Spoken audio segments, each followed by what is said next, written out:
He blogs now at project66.wordpress.com. Derwayne is a youth and gender advocate and the interim chairperson of the Guyana National Youth Council. He began blogging around the same time he entered the media in 2014. He credits one of his former Guyana Chronicle editors for indirectly pushing him to find alternative spaces to express his opinions.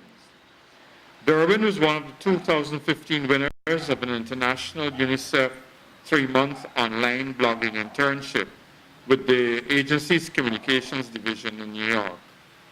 Although he's been writing for some time, Derwayne believes he's now slowly learning to position his own story and his own experiences as central to his blogging, while still maintaining an interest in national or regional affairs. So please give them a round of welcome. All right, good evening everybody again. I wrote this piece in 2016 when I was working along with the National Youth Council on a community development project. Sarah and I were in Mabaruma, and there were some things that happened that I had to document. Keep an open mind, Derwayne. I kept reminding myself for some reason. I got to Ogle Airport at 3:30 that morning, 2 hours before my check-in time. For the most part, the security guard kept my company at the airport's Trans-Guyana section. This was a morning of firsts. My first domestic flight in Guyana, my first time to Mabaruma or Region 1 in the whole, and my first time flying over the capital city and the monument to corruption called the Marriott Hotel. It was about an hour's flight time to Mabaruma. My anxiety kicked into full gear as the small plane moved above the clouds, giving me occasional glimpses of Guyana's massive, untouched coastal lands. While fighting an intense earache from the pressure, I just couldn't believe how much land there was. There was so much land inland compared to the coastal lands that had houses crammed together in 1 or less acre plots. Before the flight took off, I gathered with 2 men who arrived at the airport about an hour after me. Like me, one of them, a public health ministry worker and first-time flyer like I was, blamed his anxiety for coming to the airport 1 hour before check-in time. I wasn't alone with this anxiety thing, eh? Like me, he was headed for Mabaruma. The other, an indigenous fella from Port Kaituma, was simply waiting to see if he could board the flight to Port Kaituma, where he worked with a well-known company that I only knew to have operations in Georgetown. The indigenous fellow walked in on my conversation with the public health guy about youth and women unemployment in Guyana. He was really focused on our conversation, and he seemed to agree quite a lot that we are in a crisis that needs to be addressed. I casually invited the indigenous fellow into the conversation, asking him where he was heading. We started talking about development in the communities. He said he didn't like how the community leaders were spending money in the Northwest District, and that when monies were given for projects, that money would be concentrated into the personal development of a select few. He also said poor people in the community who really need it don't have access to the money because they are not at the table. The table has an exclusive membership. He went on to add that in Port Kaituma, most of the young men work in the mines, while the women do smaller tasks like crafts, cooking, and domestic work. At the same time, an education ministry team was preparing to head into the Port Kaituma community for a ministry-sponsored project. A project, by their description, aimed at encouraging secondary school students in the community to engage in volunteerism as a means of getting work experience and not to expect money for the work they do. I smiled. In my mind, I kept screaming how unconscionable it was to ask poor people to do free work and to be accepting of that condition. I had my reservations right there and then, but I held back since I needed the conversation of their work to continue flowing without me dominating. It is an imposition, I was eventually told days later by one youth advocate from the region who assists the Mabaruma radio station. Some key staff at the radio station were volunteers with non-radio day jobs. The youth advocate said he doesn't know how to ask young people to work for free, especially when it costs them money to travel, as well as money for breakfast and lunch, none of which is provided for these young people. While gaffing with the Education Ministry's volunteer project leader before my Mabaruma flight, they told me the focus is on training as a means of building capacity, but there aren't much volunteering positions available as yet in Port Kaituma. I was hoping the indigenous fellow would tell me about the human trafficking issue in the Northwest District. UNICEF's 2016 situation analysis on women and children in Guyana cited cultural acceptance for sexual violence against women and children. I'm convinced there are some who don't quite see this as a problem. An army rank waiting for his flight at the airport with me that very morning told me how unnerving it was to go to Mabaruma and see young girls with babies. He said there's a particular space where army ranks would go sometimes. The army ranks would stand in the open space at night, whistle, and young girls or women would come out to the bushes to have sex with them. When the fun's done, they retreat back into the bushes. All it takes is a whistle, he said as I stood in shock. He said he never did it because he's not sure how many clients these women and young girls have had. He said he's cautious because of the likelihood of one of the women being underage. A community leader whom I met just the day after my flight landed sees it differently. Mabaruma has some of the best girls, he boasted. He said his plan was to encourage senior persons in the military and police force to come to Mabaruma and fall in love with one of the girls. Our girls are warm and loving, he said as I flinched, hoping he would see how openly uncomfortable I was about his position. For cultural context, he said he grew up exposed predominantly to indigenous people's culture. Some of the men understand what he has been trying to do. At least that's what he told me. And they've invested in the community in tangible ways, even creating jobs. While other men, who don't quite understand, have allowed his plan to wither. UNICEF's 2016 situation analysis said men in Guyana still feel they have control of women's bodies and their children. The report also spoke of the sexual violence women and children are exposed to in Guyana and the cultural acceptance of trafficking children for sex. An indigenous Mabaruma man told me he's seen enough to convince him that the state isn't doing its work in ending trafficking of women and girls for sex. He told me to be careful how I seek information on the issue because somebody might see my question as taking bread out of their mouth. It's dangerous stuff, he warned me. The second piece that I will read, provided that I have time.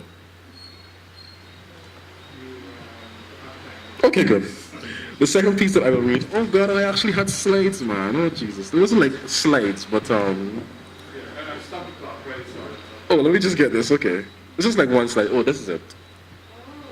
Yes. So I believe, as Vidya pointed out, that, the Fifth Estate is a space of possibly anarchy, anti-capitalism, and anti-imperialism.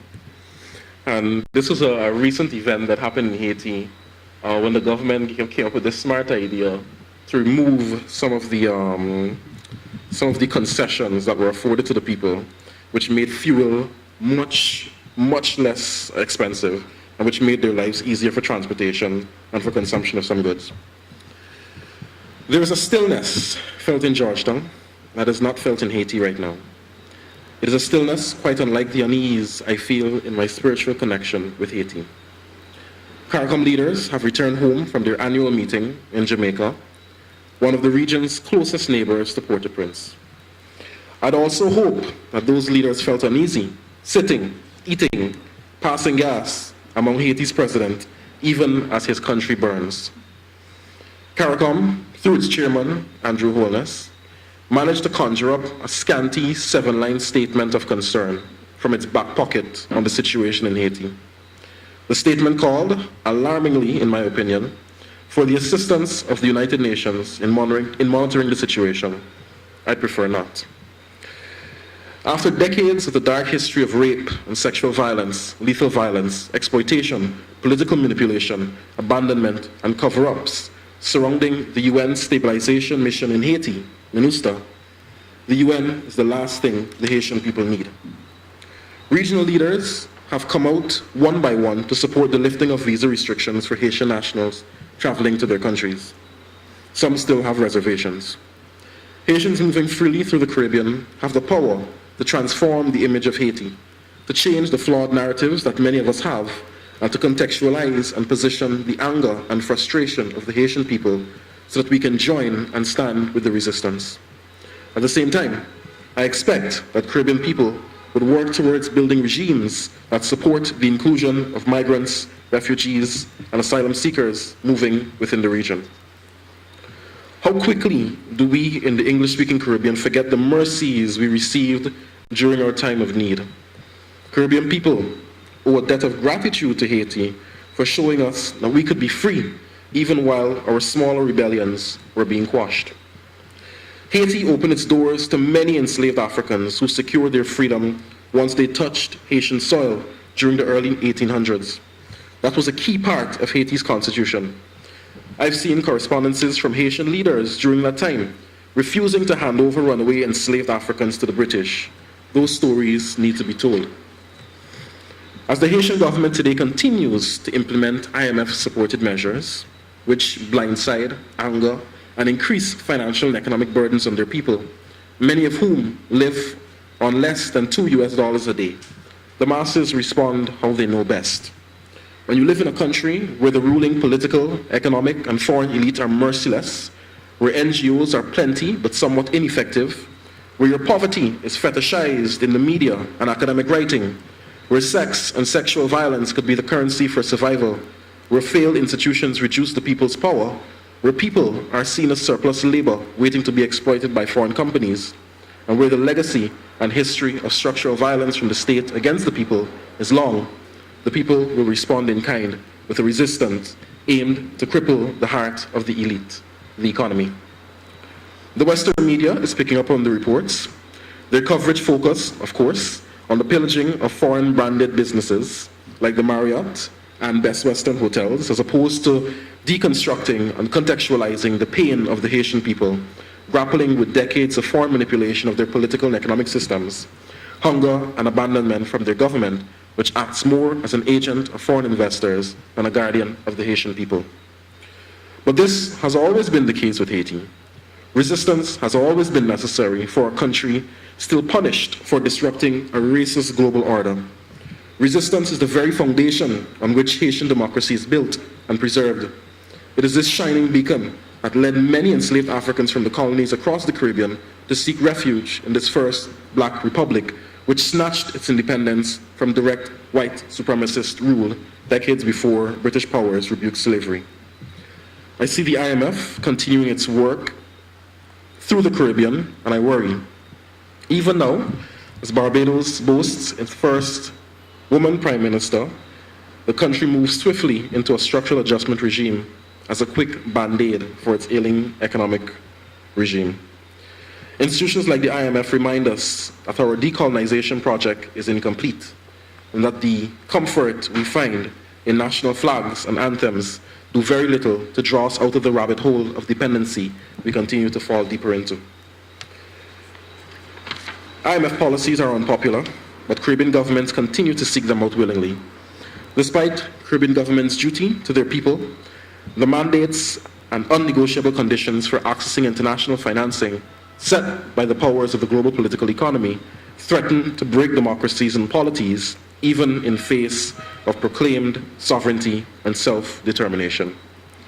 Haiti is not short on love, but it damn well needs some healing. It is love that fuels our revolution. Love for ourselves, love for our family, love for our communities, and love for our countries. The Haitian people have never stopped fighting for their independence, and we must see and stand with their struggle and look within ourselves to gather all the love we can generate in our still, comfortable, quiet spaces and send them northward, that it may cover that shining beacon of Black resistance, which is our revolutionary sister nation, so that she may find a long-deserved healing for her people. Thank you.